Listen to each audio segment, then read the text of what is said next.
My name is Scott Neigh, and this is Talking Radical Radio.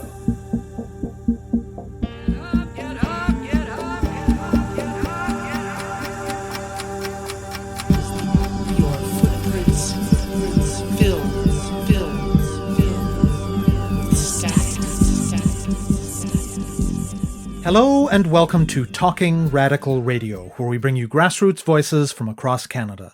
We give you the chance to hear many different people who are facing many different struggles, talk about what they're doing, how they're doing it, and why they're doing it, in the belief that such listening is a crucial step in strengthening all of our efforts to change the world.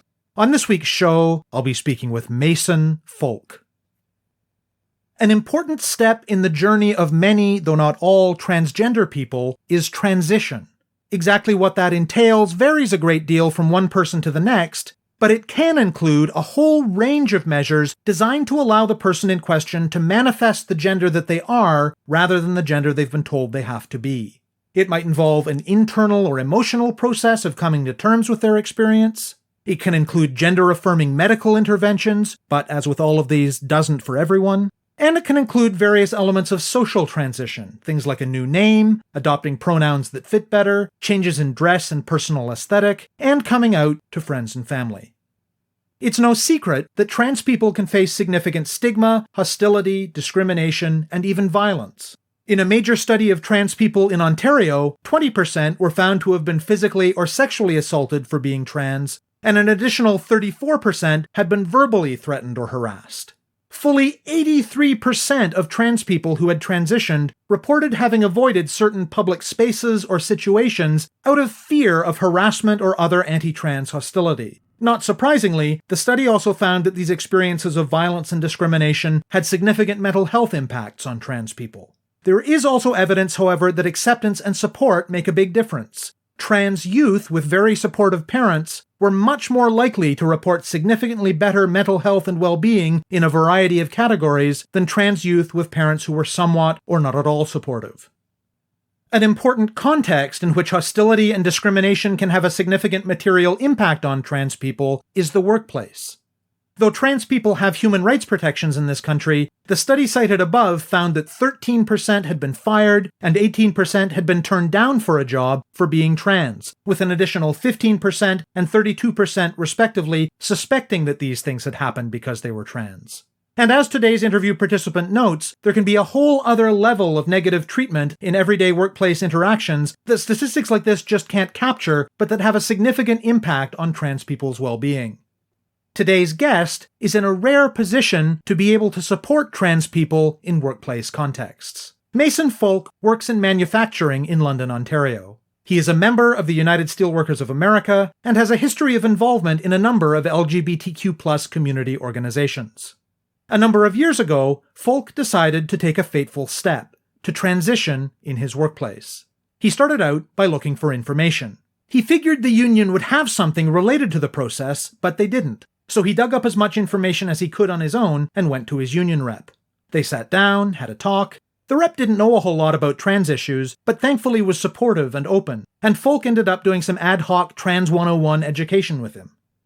Fulk's own transition journey, plus his interest in advocating for and with others, started him down a new path within the labor movement. He has become involved at a few different levels in the union, in developing curriculum and doing education related to trans issues with members, officers, and staff. He's become a member of the LGBTQ+ advisory committee of the international level of the union, based in Pittsburgh, as well as a member of the Human Rights Committee for District 6, which encompasses all of the locals in Canada. In his work with the latter, he's been involved in putting together a workplace transition guidebook, based on talking with a wide range of different trans people in many different kinds of workplaces across several different sectors. As a result of this work, and the relationship building it involved, Fulk started getting regular emails and calls from trans people seeking advice and support. The district ended up creating the position of trans liaison for him, which he does in addition to being a chief griever in his workplace and an officer in his local. As trans liaison, he offers support and advice to both members who are transitioning and union reps who are working with members who are transitioning, in addition to a range of educational work. Both the International LGBTQ+ Advisory Committee and the District 6 Human Rights Committee will be participating in the union's upcoming policy convention. They'll be working on policy changes to ensure that more collective agreements include gender-related non-discrimination clauses and trans-inclusive healthcare, and to expand access to trans-related education for members. I speak with Fulk about trans experiences in the workplace, about the roles that unions can play in supporting trans people, and about his own work as trans liaison with District 6 of the United Steelworkers. My name is Mayson Fulk. I'm a trans man in London, Ontario, and I'm the trans liaison for the United Steelworkers in District 6. I've been involved in Pride London as well as Trans London for a few years. I was involved in the Pride community that I lived in Virginia before I had moved to Canada, and I became a steelworker about 8 years ago. Initially, I wasn't involved in the union, but I started to see a little bit of a lack of representation, and it kind of lit a fire under me. My wife told me that I could either be upset about it or I could get involved and try to change it. So I really became more involved in the union probably about 5 years ago, and working together to get our union involved in our local Pride Festival. Maybe a good piece of context to start with for listeners would be transition. What is transition and what does it involve? Well, transition is different for everyone. It's a very individual experience. So everybody approaches it differently. There are different kinds of transition. Some people may socially transition. Some people may medically transition, or any combination therein. Basically what it is just like a transition in any other kind of life. It's a motion from one area to another. So for me personally, my transition, about 5 years ago, I transitioned to male. And what about the workplace? When someone starts to undergo transition, what are the kinds of things they're likely to face in their workplace? Workplace transition has a lot of its own unique challenges. When you transition publicly, it can kind of be an all-consuming thing for you. And obviously, that's your personal life, that's your work life. So it's something that will frequently be known to your coworkers, where a lot of your other personal stuff may not be. So it requires a different level of involvement, especially for me with my union. I got them involved right off the bat. I knew before I came out that I wanted to be armed with knowing what my rights are and also how to go about it in a way to make it a smooth transition for me, for my coworkers, for my employer. So I went searching for information. I looked into all kinds of information from the United Steelworkers, figuring they would have something to tell me, how to proceed or who I should talk to. And I really didn't find anything. So what I ended up doing is compiling a lot of my own information. And then I went to my union rep and, we sat down and had a talk. And I gave him the information and tried to educate him. And from there, it just kind of has become a snowball effect. A lot of things people don't consider about workplaces is it's more than just your face-to-face interactions. It can include name changes. It can include gender changes, washrooms, locker rooms. Washrooms always seem to be kind of the big thing that everybody is not sure how to deal with. So that's something that I can help when a member approaches me and needs some facilitation in the workplace in those regards. You mentioned that you also pushed to get your local involved in Pride in London. Did that happen before or after you started talking with your union rep about transition? The Pride Parade happened first. I pushed for a lot of years to get us involved, and I think our first year would have been 4 years ago was the first year we finally got a group in the parade. And our first group was fairly small. I think there was like 12 of us. And last year we had close to 100 steelworkers. So that's grown a lot just in a few years' time. What was the process like of getting that to happen? Initially, I was just watching the parade from the sidelines, and I saw all these labor groups going through, and I saw a lot of other unions, but I didn't see my own. So I felt left out. And that's something that I approached my local union rep about right away. Like, how do we get us involved? All the other unions are there. It's something we should be taking part of. And from there, he connected me to, on a district level, a human rights committee that they were just forming. So I got to be a part of the human rights committee on a district level and really surrounded myself with a lot of allies. And we had a new area coordinator that came in and really supported my efforts and helped turn it into a reality for us. And when you first sat down with your union rep and started, educating them a bit on trans issues, what kind of response did you get and what kinds of things did the union initially do? My rep was absolutely supportive. I think just he needed me to let him know what I needed because there hadn't been education for our staff on a very large level. And so he was very receptive and open to education. He brought me to our area council and we brought an educator in there as well. And then through the district committee as well, we've really been developing better curriculum and education throughout the union. And in fact, our international just formed its first LGBTQ plus advisory committee. So we are an advisory committee to our International Civil Rights Department, which is based in Pittsburgh. So we've been doing a lot of facilitating for workshops and education to the staff and really rolling out a lot of support for our siblings south of the border as well. What has the process of developing materials and curriculum looked like? It's been challenging for sure. Anytime you get a group or a committee together and say, okay, let's teach people about us, we're individuals, right? So there's a lot of learning even on our own parts that we learn from each other. And then we have to, from there, figure out what is the needs in our workplaces. We work in all different sectors. People think steelworker and they think, high steel or foundries and steel mills, and we're all of that. But we're also healthcare and higher education and communications. So with such a diverse membership, it can be challenging to develop education that flows across all of those sectors. So that's something we're working on currently. And what kinds of things have you heard from folks in all of those different sectors? How are the needs different in these different kinds of workplaces? Workplaces differ a lot, particularly in the States. They differ a lot by company policy, for example. There's 29 states in America where you can be fired for being LGBTQ+. And that's completely legal. They don't have to have any other reason to fire you other than you are gay. So your company policies can, for better or worse, in those states, dictate your employment. Unless, of course, you have a union and a collective bargaining agreement that can protect you. So bargaining language is something that we've been working a lot on, too, because we want to make sure all of our members are protected no matter where they are and no matter what the law is there.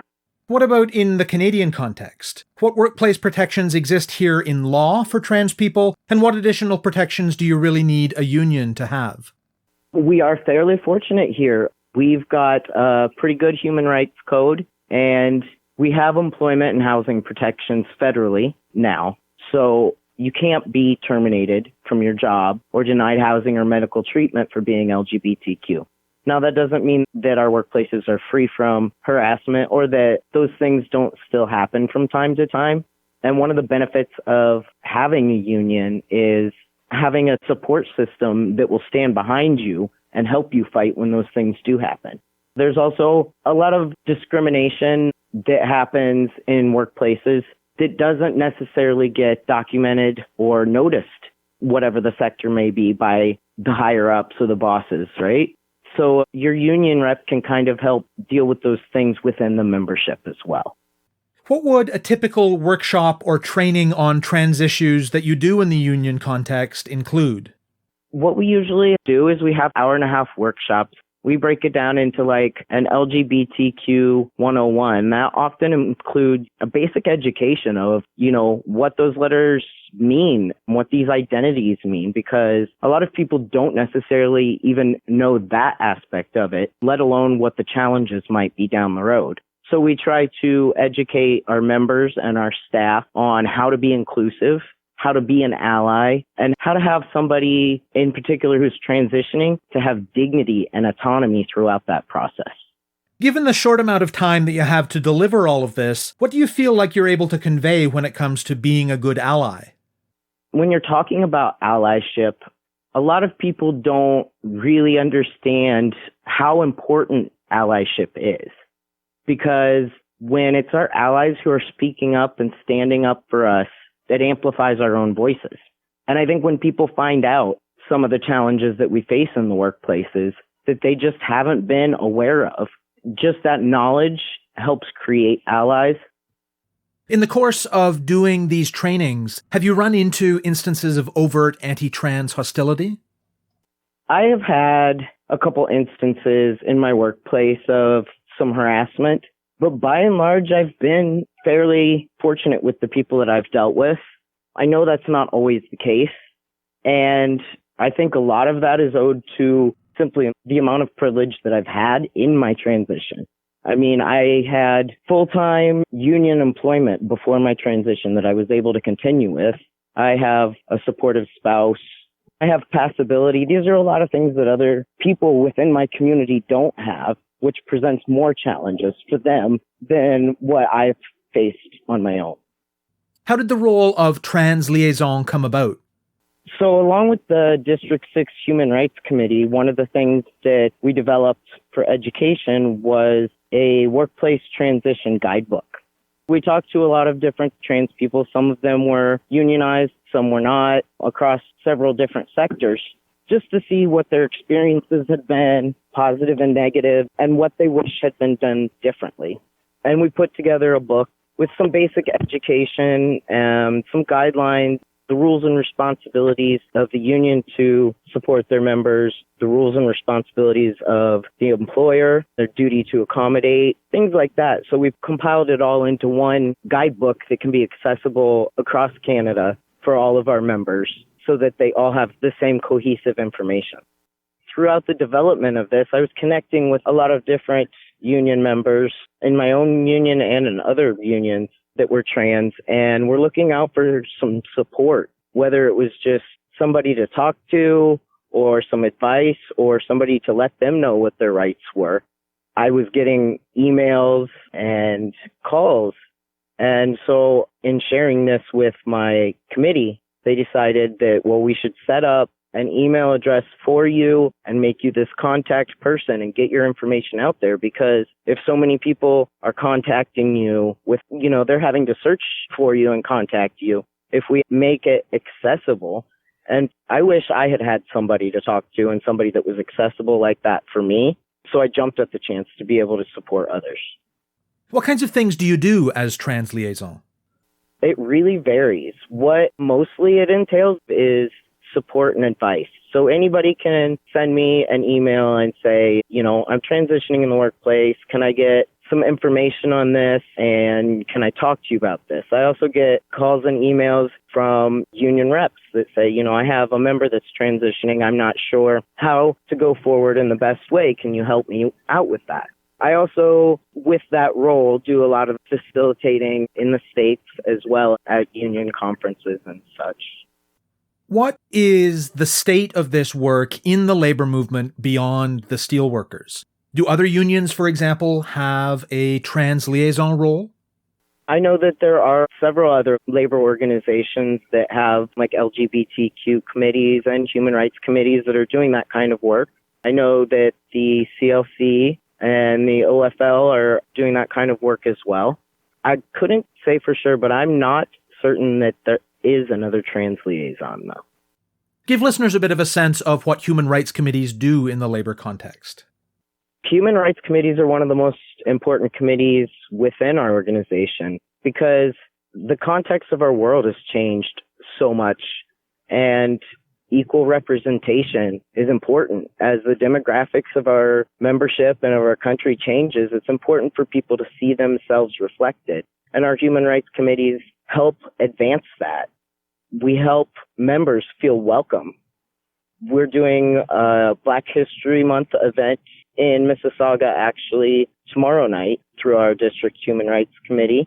We do several events. We always participate in pride festivals and several events throughout the year. So beyond your specific work, how would you characterize the relationships between the labor movement and LGBTQ plus communities? And what are the ways you think those relationships could be further developed and strengthened? I think there's always been a strong connection between labor organizations and civil rights of all kinds. And that is no different with the LGBTQ community. Traditionally, the labor organization has helped push forth inclusiveness from the beginning. I mean, our founding tenets of the Steelworkers from 1942 stated that all working men and women were welcome, and that meant all. So there was times when many organizations weren't racially integrated, and the labor movement is one of those things that helped push forward more acceptance in their workplaces and in their communities. You know, LGBTQ people are natural organizers. If you've ever been to a pride parade or a festival or event, so it's a nice fit to be in an organizing movement such as labor as well. I think unions are extremely important supporting all workers, particularly marginalized workers like LGBTQ plus people. I think oftentimes people lose sight of what labor was like without unions. And I would hate to see it go back to that. We're in a decline of labor right now. And you're starting to see already with the decline of labor, wages go down, benefits go down, and that's going to affect communities, right? And again, beyond the kind of immediate work you're doing as the trans liaison, what kinds of broader changes in policies or structures or whatever, might be useful to make the transition process in workplaces and everywhere else safer and smoother? Here in Canada, like I said, we are fairly lucky with our human rights code, but you can't legislate tolerance. So I think that it starts with allies, and in fact, being more than an ally, being an accomplice, being somebody who actively goes out there and supports the LGBTQ community. I know, for instance, that one important barrier in the context of transition in a lot of jurisdictions can be access to gender-affirming healthcare. Do you see a role for the labor movement in addressing that? Absolutely. Some aspects of medical transition are covered by certain provincial healthcare plans and some are not. And it can be extremely expensive. And that's an excellent resource to have, is the ability to collectively bargain more inclusive healthcare to be able to take that financial burden off somebody who is transitioning. And I guess that connects to another intersection of interest between LGBTQ plus communities and the labor movement. Trans people disproportionately experience poverty, and of course one labor movement slogan characterizes unions as the original anti-poverty program. So talk a bit more about that connection between the two movements. We talked earlier about in the States especially, your collective bargaining agreement between your union and your employer might be the only workplace protection you have. That CBA ensures that you have protection, that you have equal pay, that you have the equal right to things like promotions or education within your field. And having a CBA and then having the union behind you to be able to support that CBA can be the difference between keeping a job that keeps you out of poverty. And getting involved in the union, too, can help a lot. I know for me, I wasn't particularly happy at my job. And getting involved in my union gave me a drive. My union has given back to me and given me education and helped build my confidence. And it's been a great relationship for the union and for myself. Where do you see this work going in the future, both in an immediate sense, but also in, say, 5 years' time? As the labor movement continues to do more internally around LGBTQ plus issues, how do you think things might have shifted? I would love to see 5 years from now that our labor movement has built coalitions of queer workers that go across several different union lines, that we're all educating and participating together. How would that kind of cross-union coalition of queer and trans workers be useful? Oh, the value of solidarity is everything. You know, one union stands by itself, but if they all stand together, they're stronger. What kinds of work do you think needs to be done to keep moving in that direction? I think that we are moving in that direction. You know, when I was talking about the Pride Parade earlier, initially before my union got involved, it was noticing all the other unions being involved that made me want to get us involved.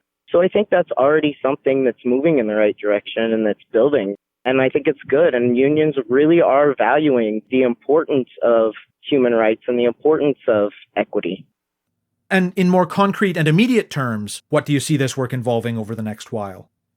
I have some education events coming up through some different locals in the area. I'm going to be working more with both my district committee out of the Toronto area and my international committee out of Pittsburgh. And we'll actually be participating in our union's international policy convention coming up in August. And that's where we get to actually, talk about changing policies, things that ripple throughout the entire union internationally. What kinds of policy changes are you hoping to see? I think collective bargaining is very important, making sure that all of our collective bargaining agreements have non-discrimination clauses that include sexual orientation, gender identity, and gender expression. I think that healthcare, especially in the States, but even here, the healthcare that we can bargain here supplementally needs to be trans inclusive so we can take some of that financial burden away from our members. And I think educating our rank and file members as well. When you're educated about a person, it's a lot more difficult to discriminate against them.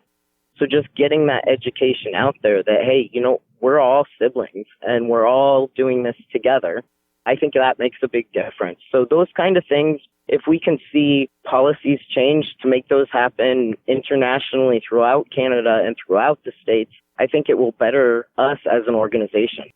What's your sense of what proportion of steelworkers' collective agreements currently contain things like trans-inclusive healthcare provisions and non-discrimination language that includes sexual identity, and gender expression? That's something that we're actually looking into. Right now, it's kind of hit and miss. It depends on that particular agreement, maybe, when that particular agreement was bargained or who bargained it. So it's something that we kind of need to change from the top so that it comes down that language will be in all contracts. What would you say to a worker who is listening, who is cisgender, and who has perhaps never really thought before about what trans people face, about what they should know about the struggles of their trans coworkers and about how they can act in support? I would say, we're all coworkers. We're all there to get a job done, and we're all human beings. And when you see that human part of somebody, it matters. And we need to all be looking out for one another. And what would you say to trans workers who are perhaps very early in their process of thinking about transitioning publicly? I would say definitely know your rights and find your people. You're not alone out there. There are so many resources available and so much education out there that you can find. It's going to be hard, but it's going to be wonderful. You have been listening to my interview with Mayson Fulk, trans liaison with District 6 of the United Steelworkers. To find out more about Talking Radical Radio, the guests, the theme music, and the ways that you can listen, go to talkingradical.ca and click on the link for the radio show. On the site, you can sign up for email updates or follow us on Facebook, Twitter, iTunes, SoundCloud, and other platforms. I'm Scott Neigh, a writer and media producer based in Hamilton, Ontario, and the author of 2 books of Canadian history told through the stories of activists, published by Fernwood Publishing. Thank you very much for listening, and I hope you tune in again next week.